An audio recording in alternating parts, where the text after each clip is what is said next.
اور استاد صاحب لاکھ اچھے انسان سہی ہیں تو نامحرم۔ پہلے کی طرح میں اب بھی اکیلے کمرے میں ان کے ساتھ پڑھنے بیٹھی تھی اور اس معمول میں کوئی فرق نہ آیا کہ وہ جتنی دیر چاہتے مجھے پڑھاتے رہتے۔ اس تنہائی نے اپنا کام کر دکھایا۔ استاد صاحب کے دل میں میرے لیے محبت پیدا ہو گئی اور ایک دن وہ مجھ پر اپنی محبت کا اظہار کر بیٹھے۔ مجھے ان سے ایسی امید نہ تھی، گھبرا گئی۔ میں ان کی ایسی عزت کرتی تھی جیسے لڑکیاں اپنے بزرگوں کی کرتی ہیں، بھلا میں ان کے بارے میں ایسے کیسے سوچ سکتی تھی؟ استاد صاحب کے اظہار محبت سے میرا دل ان سے برا ہو گیا۔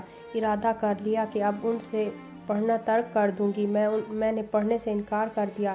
گھر والے لعنت ملامت کرنے لگے کہ جب منزل قریب آ گئی ہے، میٹرک کی تیاری کرنی ہے تو اب پڑھنے سے جی چرا رہی ہے۔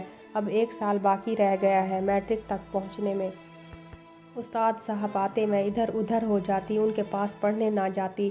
والد اور بھائی ڈانٹتے، یہ کیا تماشا ہے؟ امی ہر وقت برا بھلا کہتی، کیا ہو گیا ہے تمہیں؟ آخر کیوں پڑھائی سے دل اٹھا لیا ہے؟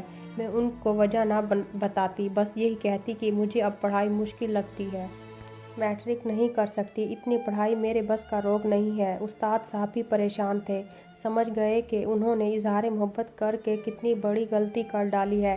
وہ مقررہ وقت پر آ جاتے، دیر تک بیٹھک میں بیٹھے رہتے اور میں جانے کا نام نہ لیتی۔ جانتے تھے کہ مجھے میٹرک کرنے اور کالج میں داخلے کا کتنا شوق ہے۔ انہوں نے ابا جان کو بھی اس امر کے لیے راضی کر لیا تھا کہ اگر رابعہ نے میٹرک اچھے نمبروں سے پاس کر لیا تو اسے کالج میں داخلہ دلوائے گا۔ ایسی ہونہار بچی پر علم کے در بند کرنا ظلم ہوگا۔ ان کی کوششیں بار آور نہ ہوئیں۔ میں نے ان سے پڑھ کر نہ دیا، پڑھنے سے صاف انکار کر دیا۔ انہوں نے روزانہ آنا موقوف کر دیا۔ اب وہ کبھی کبھی والد سے ملنے آتے تھے اور باہر سے ہی مل کر چلے جاتے تھے۔ بھائی جان BA کے پرچے دے چکے تھے۔ انہوں نے مجھے قائل کیا کہ وہ خود پڑھائیں گے اور تمہیں میٹرک کا امتحان دینا ہوگا۔ اپنے بھائی سے پڑھنے پر مجھے کیا اعتراض تھا؟ خوش خوش بھائی جان سے پڑھتی اور یوں انہوں نے تیاری مکمل قرار دی تو میں نے امتحان دے دیا، اچھے نمبروں سے میٹرک پاس کر لیا۔ بے شک اس میں استاد کمال الدین کی بہت محنت شامل تھی، لیکن ان کی ایک غلطی نے یہ اعزاز ان سے چھین لیا کہ وہ ایک اچھے استاد اور قابل بھروسہ انسان ہیں۔ کالج میں داخلے شروع ہو گئے، والد صاحب بیمار پڑ گئے، بھائی نے وعدہ پورا کیا اور مجھے گرلز کالج میں داخلہ کرا دیا۔ یہاں بھی محنت اور لگن سے تعلیم جاری رکھی کیونکہ کالج میں پڑھنا میرا خواب تھا۔ ایک روز کالج سے گھر لوٹ رہی تھی کہ کسی کو اپنے تعاقب کرتے پایا، مڑ کر دیکھا، حیرت زدہ رہ گئی۔ یہ میرے وہی استاد محترم تھے جنہوں نے مجھے تقریباً 8 سال پڑھایا تھا اور آخر میں اپنے کیے کرائے پر پانی پھیر دیا تھا۔ انہیں دیکھ کر کچھ دیر کو وحشت زدہ تو ہوئی، پھر اعتماد بحال کر لیا اور بغیر پیچھے دیکھے اپنی راہ چلتی رہی، یہاں تک کہ بخیر و عافیت گھر پہنچ گئی۔ مجھے نہیں معلوم کب تک استاد کمال الدین میرے پیچھے آئے اور کب راہ مڑ گئے۔ ہفتہ بعد پھر یہی واقعہ ہوا، اس بار بھی نظر انداز کیا۔ بازار میں ان کو تماشا بنانا نہیں چاہتی تھی اور نہ خود تماشا بننا چاہتی تھی۔ ان کا احساس بھی یاد تھا کہ مجھے کن ذہن پر انہوں نے کتنی محنت کی تھی جب میں چھوٹی سی تھی اور بار بار پڑھا ہوا سبق بھول جاتی تھی۔ تیسری بار میں ان کے تعاقب کو نظر انداز نہ کر سکی اور جب وہ میرے تعاقب کرتے ہوئے قریب آ گئے تو رک گئی اور مڑ کر ان سے مخاطب ہو گئی، استاد صاحب کیا بات ہے، کیا مسئلہ ہے جو آپ میرا یوں پیچھا کر رہے ہیں؟ کوئی پرابلم ہے تو بتائیے، میں بہت شرمندہ ہوں رابعہ اور تم سے معافی مانگنا چاہتا ہوں۔ جس روز اظہار محبت کی غلطی ہوئی اس دن سے جان سولی پر ٹنگی ہے۔ جیتا ہوں اور نہ مرتا ہوں۔ شرمندگی اس قدر ہے کہ اپنے ضمیر سے بھی آنکھ نہیں ملا سکتا، اتنا پچھتاوا ہوتا ہے، کبھی کبھی جی چاہتا ہے خودکشی کر لوں۔ زندگی کی اب بس ایک خواہش تھی، تم ایک بار کہیں مل جاؤ تو تم سے معافی مانگ لوں۔ اگر تم معاف کر دو تو سکون آ جائے، یقین کرو سکون سے مر سکوں گا اور قبر میں بھی سکون سے سو سکوں گا۔ وہ اس قدر نادم نظر آ رہے تھے کہ مجھے ان پر ترس آ گیا۔ ان کی داڑھی آنسوؤں سے بھیگ گئی تھی۔ یہ رستہ تھا، عام گزرگاہ تھی۔ مجھے ڈر بھی لگ رہا تھا کہ لوگ ہمیں دیکھ رہے ہوں گے تو وہ ہمارے بارے میں کیا سوچیں گے۔ جب انہوں نے ہاتھ جوڑ کر کہا، رابعہ کہو تم نے مجھے صدقے دل سے معاف کر دیا، تو میں یہ الفاظ دہرائے بغیر نہ رہ سکی اور کہا، استاد صاحب میں نے آپ کو صدقے دل سے معاف کیا۔ بے شک بھول انسان سے ہو جاتی ہے اور آپ بھی ایک انسان ہی ہیں۔ بولے انسان بوڑھا ہو جاتا ہے اس کا دل، مگر بوڑھا نہیں ہوتا اور دل پر کسی کا اختیار نہیں۔ اسے کوئی شے پسند آ جائے تو بچہ بن جاتا ہے۔ تم نے میری بھول کو معاف کیا، مجھے سکون آ گیا۔ اللہ تم کو خوش رکھے، اب کبھی تمہارے راستے میں نہ آؤں گا۔ واقعی اس روز کے بعد استاد صاحب پھر کبھی میرے راستے میں نہ آئے۔ انہوں نے مجھ سے استدعا کی تھی کہ ان کے اس راز کو راز رکھوں گی اور کبھی کسی کو نہ بتاؤں گی۔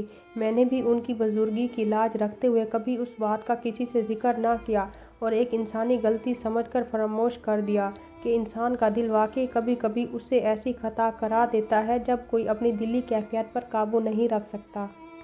میں اچھی لڑکی تھی، استاد کمال الدین بھی باکردار آدمی تھے، تو یہ کہانی شروع ہونے سے پہلے ختم ہو گئی۔ میں رسوا ہوئی اور نہ وہ ذلیل و خوار ہوئے، لیکن سوچتی ہوں ہمارے معاشرے میں آئے دن ایسی کہانیاں جنم لیتی رہتی ہیں۔ یہ داستانیں کوچہ کوچہ بکھری پڑی ہیں۔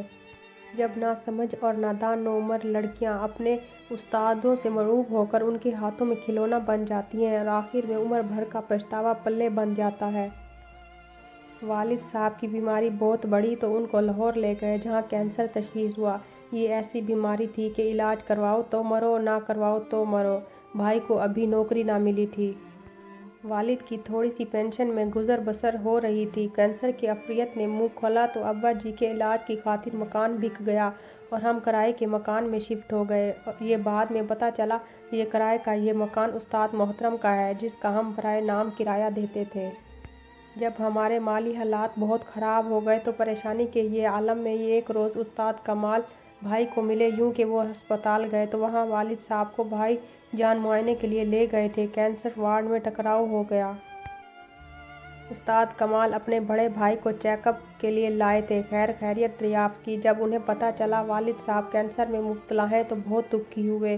اب روز گھر آنے لگے، والد کی تیمارداری کے بہانے علاج کے لیے رقم اور دوائیاں لا کر دیتے۔ ڈاکٹروں نے ابا جی کا آپریشن بتایا، خرچہ بہت زیادہ تھا۔ استاد صاحب نے ہمت بندھائی اور ان کو آپریشن کے لیے آمادہ کیا۔ دوران آپریشن دن رات ساتھ رہے اور تمام خرچہ انہوں نے اٹھایا۔ یہ ان کا ایسا احسان تھا جس کو ہم لوگ کبھی نہیں بھلا سکتے۔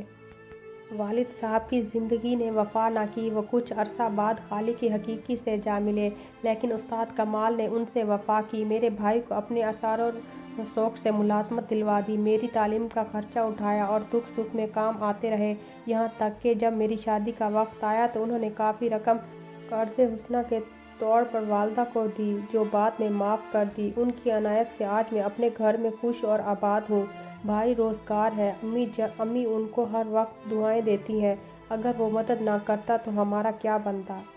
آج میں سوچتی ہوں انسان بھی عجب فطرت لے کر پیدا ہوتے ہیں۔ ایک وہ ہیں جو محبت کے دعوے دار ہوتے ہیں مگر محبت کو آڑ بنا کر دوسروں کو شکار کرتے ہیں، ان کی عزتوں کو خاک میں ملا کر خاندانوں کو تباہ کر دیتے ہیں، اور ایک وہ جو واقعی محبت کرتے ہیں تو پھر صدقے دل سے بغیر کسی طمع اور لالچ کے اس جذبے کو دل میں چھپا کر رکھتے ہیں۔